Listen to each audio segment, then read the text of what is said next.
ఏం తాత ఎలా ఉంది వ్యవసాయం? ఏం వ్యవసాయంలో కష్టం తప్ప ఫలితం లేదా? ఎందుకు ఈ వ్యవసాయం అనిపిస్తూ ఉంటుంది ఒక్కో రోజు. ఏం చేయలేక కష్టపడుకుంటా కూర్చున్నాం. ఎవరి మీదే తాత మేము ఇలా అగ్రికల్చర్ ఆఫీస్ నుంచి వచ్చాము. మాకు ప్రాజెక్ట్ ఉంటే రైతుల సమస్యలు ఏదైనా వస్తుంటే మొత్తం వచ్చేటప్పుడల్లా మొత్తం బీడు పొలాలే ఉన్నాయి. రైతులు కూడా తగ్గిపోతున్నారు. ఏం తాత సమస్యలు? ఏం చేద్దాం నాయన, పొయ్యే కాలం దగ్గర పడింది. ఎవరు వ్యవసాయం చేయట్లా. నేను ఆ గులిగిలు తిని సావాల్సి వస్తుంది. అలాగా తాత, వ్యవసాయం చేయడానికి కాదు సమస్య ఏంది? సమస్య అంటే ఇన్ని ఒక సమస్య అయితే చెప్తాను, 100 సమస్యలు ఉన్నాయి.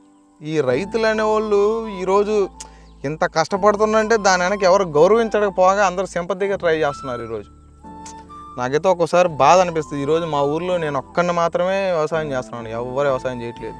అయితే తాత, నేను వచ్చేటప్పుడు మొత్తం చూస్తున్నాను అన్ని బీడు పొలాలే ఉన్నాయి, మీది ఒక్కటి మాత్రం చేస్తా ఉన్నారు, అందుకనే వచ్చాము. వాళ్ళందరూ పొలాన్ని అమ్ముకొని కన్న తల్లిని అమ్ముకొని బయట దేశాలకు పోయారు. నేను నా తల్లి లాంటిది కాబట్టి నేనే వ్యవసాయం చేసుకుంటా ఉన్నాను. నాకు ఈ వ్యవసాయం తప్ప ఏం చేత కాదు. ఏలు ముద్దర చదువుకోవాలా. పిల్లోడినైనా వ్యవసాయమేనా లేకపోతే చదివిస్తున్నారా? లేదు నాయన, కూలోని నాలో చేసుకొని ఇన్ని అంశ ఎవరు చదివించిన నాయన. ఎంత నా రక్తం అంతా దారపోసి చదివించిన. ఈడేం ఉద్యోగం బాగా అంటుండు. ఏమిరా అంటే, లేదు నాయన, నిన్ను మా జేబుని చూసి నేను వ్యవసాయమే నేర్చుకున్నాను, నాకు వ్యవసాయమే బాగుంటుంది నాయన అని అడుగుతున్నాడు. సరే, నేను నా కళ్ళ తండ్రి లాంటి భూమిని పండిస్తున్నాను, మా వాడికి కూడా ఒక నేర్పిద్దామని వాడు కూడా నాతోటి సాయంగా నేర్పించుకుంటా ఉన్నాను. వాడు కూడా రేపు వ్యవసాయం చేయబోతున్నాడు మా ఊర్లో. ఈడు ఒక్కడే చదువుకున్న వ్యవసాయకుడు.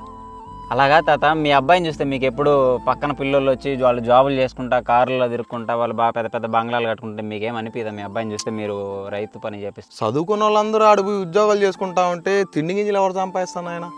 అందుకని మా ఊడిని ఒకరిని ఉండిచ్చినాను. వాడు బాగా దీని మీద ప్రేమ ఎక్కువ, వ్యవసాయం మీద. అందుకని వాడు బాగా సేద్యం చేస్తున్నాడు. చూడు, వరి పొలాలు ఎంత పచ్చంగా తయారు చేసిండో. నేను తోడు పెట్టుకొని వాడిని మొత్తం పని చేయించుకుంటా ఉంటాను. అలాగా తాత, అంత నష్టం వచ్చినప్పుడు వ్యవసాయం ఎందుకు? ఏదైనా పని చేసుకొని బతకొచ్చు కదా. పని చేసుకొని బతకొచ్చు. అమ్మ ఒక పూట అన్నం పెట్టలేదని అమ్మని దూరం చేసుకుంటామా? వ్యవసాయం కూడా అంతే. పొలం ఒకసారి నష్టం చూపిస్తుంది, ఒకసారి లాభం చూపిస్తుంది. నష్టం వచ్చినంత మాత్రం పొలం అమ్ముకోలేను కదా. ఏదో కష్టమో నష్టమో తోలుకుంటూ పోతా ఉండాలి. ఏం చేయాలి నాయన? ప్రపంచం మొత్తం మీద భారతదేశం వ్యవసాయంలో మొదటి స్థానంలో ఉంది. ఆ మొదటి స్థానంలో పెట్టిన రైతు మాత్రం ఎవడో మడుగుని పడిపోయాడు నాయన ఈరోజు. అలాగా తాత, ఇప్పుడు గవర్నమెంట్ రైతులకి రైతు భరోసా అని ఇదేని సహాయం చేస్తుంది కదా. గవర్నమెంట్ రైతులకు అండగానే ఉంది.